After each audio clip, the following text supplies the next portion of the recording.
Some men seek silence, others are consumed by it. For Elijah Thorne, a retired veteran weary of the world's unnecessary noise, the quiet was a necessity. He didn't just crave isolation, he desperately needed it to breathe. He was a park ranger stationed in the most remote quadrant of the Arizona high desert, a desolate, beautiful expanse of sea. For 3 years, the desert had been his steadfast companion. It offered a soundtrack: the relentless, high-pitched buzz of summer cicadas, the low, cautious rattle of a sidewinder on the hot rock, and the distant, territorial cry of a coyote marking the canyon walls. But on a Tuesday in late August, the friend went cold. The desert fell silent. Not quiet, silent. The kind of absence that presses against your eardrums, making you hear the pulse of your own blood. Elijah tried to dismiss it. Maybe a heat inversion? Maybe a rare, localized weather front? He told himself logical things, but the logic felt flimsy. The feeling of being observed started small, like a persistent splinter under the skin. He'd catch a flicker of movement just at the edge of his periphery, something too tall, too fast, disappearing behind a juniper tree that wasn't nearly big enough to hide a man. The animals were gone. The traps were empty. Even the buzzards, always a fixture on the high thermal drafts, had vanished. The first definitive sign of intrusion came late that afternoon when he checked the outpost's main water tank. It was a huge, metallic, industrial tank designed to collect the rare desert rainwater. It had been scraped. Deep, parallel gouges ran from the dusty base almost to the very cap, as if something had tried to climb the smooth metal. The marks weren't random, jagged cuts from rocks or sharp brush. They were deliberate, vertical scores, made by something with massive, rigid claws, claws that belonged on no animal Elijah had ever catalogued in this park. They were too long, too precise, and spaced too wide apart to be a bobcat or a bear. He ran a glove over the metallic wounds, and the hair on his neck stood up. This was a violation. Someone, or something, was staking a claim on his solitude.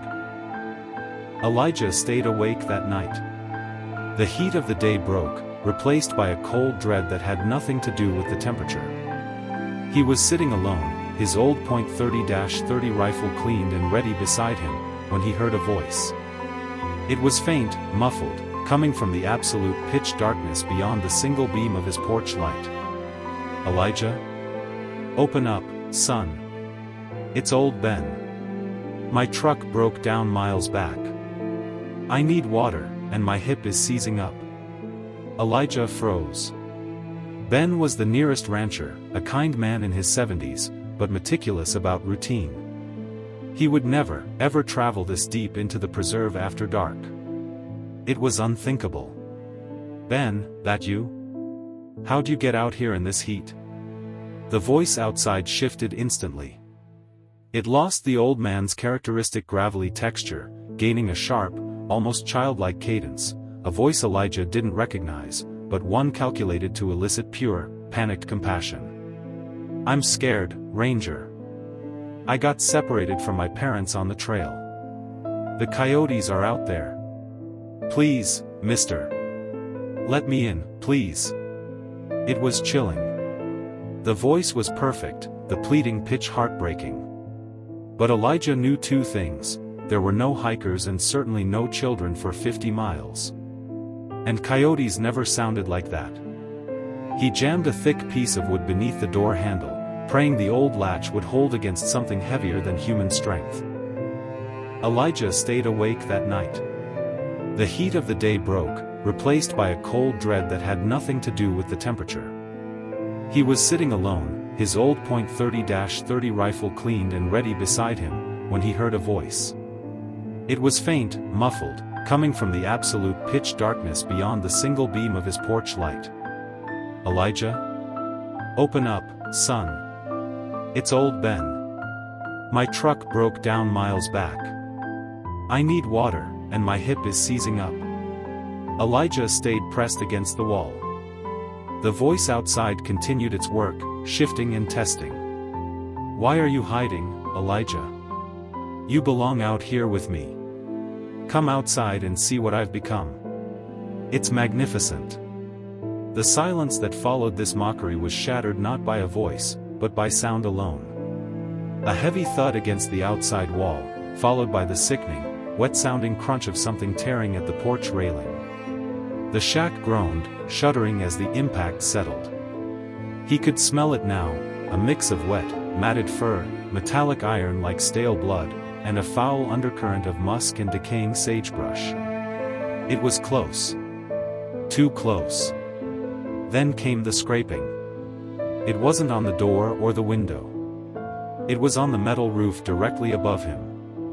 Four distinct, rigid points dragging across the corrugated tin, then stopping abruptly.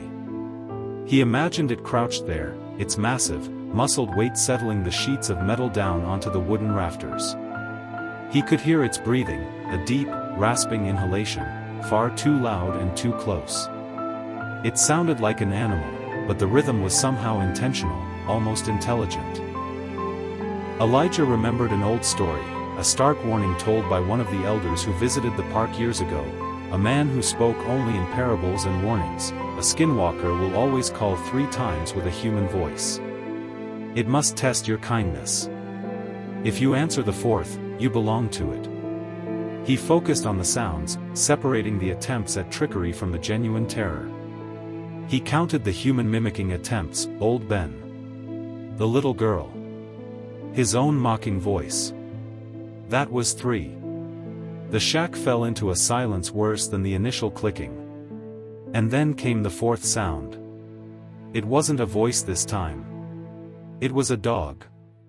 A low, mournful, and totally normal whimper, right outside his locked bedroom window. The sound of a loyal, forgotten border collie, lonely and seeking comfort. Elijah had always desperately wanted a dog. He had almost adopted one before taking this post. The sound hit him in a deep, unguarded part of his soul. He imagined its wet nose pressed against the glass. He felt the irrational, overwhelming urge to slide the window open, to offer it shelter and comfort. He fought the impulse, fighting tears, fighting the urge to save the creature he knew wasn't real. He whispered a name to himself, the name of the dog he'd almost adopted, and held the rifle until his knuckles were white.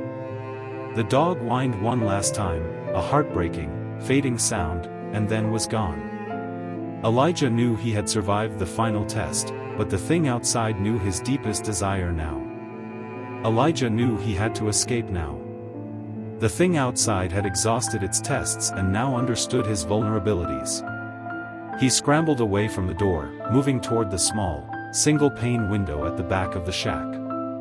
He threw it open, the old wood frame protesting loudly. He noticed the forest had changed. Where a clear 10-foot patch of scrub had been yesterday, an impossibly thick growth of dead, sharp-edged cedar branches now crowded the opening, swinging inward like grasping talons. He recognized the branches immediately. They had been dead snags nearly 100 yards away yesterday morning. The thing wasn't just observing him, it was rearranging the forest itself to corral him. He barely squeezed through, the jagged wood tearing at his shirt. He landed hard on the cold desert floor, rifle in hand, running toward his parked, reinforced jeep, which sat 50 yards away. As he sprinted, he heard a sound that made his blood run ice-cold and nearly dropped him to his knees. It was a combination of all the voices, warped and layered, the little girl's terrified laugh, his own voice saying, "You belong out here," and the rapid, wet, rhythmic clicking he'd heard on the glass. It wasn't just a mimicry anymore. It was a chorus of terrifying, broken sounds that echoed from the canyon walls, pursuing him across the desert floor. The creature was celebrating, gloating. He reached the jeep, fumbling with the keys in the ignition, the metallic scraping from the creature's claws seeming to be right behind him now. Finally, the engine roared to life. He slammed the headlights on, and the 2 intense beams cut through the absolute darkness. And in the fierce light, only 20 feet away, it stood. Elijah's breath hitched, a strangled sound deep in his chest. It was neither human nor animal, but an abomination of both.